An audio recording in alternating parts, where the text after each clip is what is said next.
जब भी क्लाइंट कहता है please share all code with me, तो सारे फ्रीलांसर डरते हैं, सारे डेवलपर डरते हैं कि अब तो प्रोजेक्ट मेरे हाथ से गया। लेकिन हमें ये सोचना चाहिए कि हम इस सिचुएशन तक पहुंचे क्यों हैं, क्लाइंट कोड मांग क्यों रहा है हमसे। अब हम इस सिचुएशन पे पहुंच गए जहाँ पे क्लाइंट हमसे कोड मांग रहा है, लेकिन हमें ये नहीं पता वो क्यों मांग रहा है। हमारा कोडिंग स्ट्रक्चर खराब है, क्लाइंट को इनसिक्योरिटी हो रही है कि हम कोड डिलीवर करेंगे या नहीं करेंगे।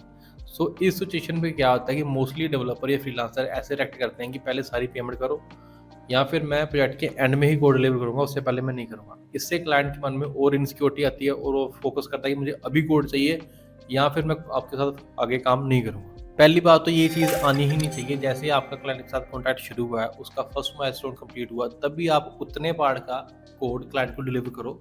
सो क्लाइंट के माइंड में कभी आए ना कि कोड आपने रखा हुआ है, उसके पास कोड का एक्सेस नहीं है।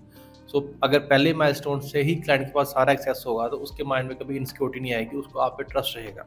और अगर अभी तक आपने कोड डिलीवर नहीं किया, तो जैसे क्लाइंट ने बोला कि मेरे साथ कोड शेयर करो, बिना कोई क्वेश्चन पूछे उससे उसका गिटहब अकाउंट मांगो और उसको कोड शेयर कर दो। सो उसको लगे कि हाँ, ये बंदा ट्रस्टवर्दी है, मैं इस पे ट्रस्ट कर सकता हूँ, इसने कोई क्वेश्चन नहीं किया, जितना मैं इसको पे कर चुका था इसने उतना कोड मेरे साथ शेयर कर दिया, मैं ही उस कोड का मेन ओनर हूँ। अगर आप ज़्यादा क्वेश्चनिंग करोगे कि आप कोड क्यों मांग रहे हो, आप टीम स्विच करना चाहते हो, तो वो उसके माइंड में बात हो भी ना हो, आप खुद उसके माइंड में वो चीज़ डाल दोगे। सो बेस्ट वे है कि जब आप क्लाइंट के साथ वर्क शुरू करो, पहले से कॉन्ट्रैक्ट साइन करो। कॉन्ट्रैक्ट में बताओ कि जैसे जैसे माइलस्टोन कंप्लीट होते जाएंगे, मैं आपको गिटहब से अपना जो कोड है वो शेयर कर दूंगा। आप डाउनलोड कर सकते हो, किसी के साथ अगर शेयर करना है उसके साथ कर सकते हो।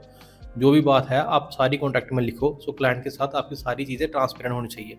ऐसी कुछ हिडन नहीं होना चाहिए कि मैं एंड में कोड सबमिट करूँगा या फिर सारी पेमेंट करेंगे तो फिर करेंगे। उससे क्या होता है, क्लाइंट को इशू आता है कि ये पता नहीं ऐसे क्यों कर रहा है, कोड की क्वालिटी उतनी होगी या नहीं होगी, मुझे कहीं बाहर से कोड चेक करवाना पड़ेगा। सो ऐसी जो सिचुएशन है आप रेज़ होने ना दो, उसे पहले ही सॉल्व करो, सारी चीज़ें पहले शेयर करके रखो। मेरी फ्रीलांसर जर्नी थी वो 2016 में स्टार्ट हुई थी। स्टार्टिंग के 1-2 साल में मैंने ये चीज़ें की हैं, गलतियाँ ऐसी की हैं कि जैसे क्लाइंट ने मुझसे कोड माँगा, मैंने टेंशन में आके उससे क्वेश्चनिंग करनी शुरू कर दी कि आप कोड क्यों माँग रहे हो?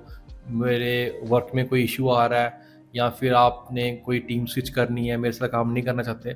उससे क्या होता है, क्लाइंट को थोड़ा-सा आप पे ट्रस्ट इश्यू आना शुरू होता है। वो उसको लगता है कि हाँ, ये ऑप्शन भी है, मैं सर्च करता हूँ, कोई बेटर मिल जाए तो मैं उसके साथ काम कर सकता हूँ। या फिर मैंने सीधा मना कर दिया कि मैं कोड डिलीवर नहीं करूँगा, मुझे पहले इतनी पेमेंट करो फिर मैं कोड डिलीवर करूँगा। सो आप ऐसा मत करो। अगर आप चाहते हो कि क्लाइंट के साथ लॉन्ग टर्म काम करना है, तो थोड़ा ट्रस्ट रखो उस पे भी और अपने स्किल्स पे भी।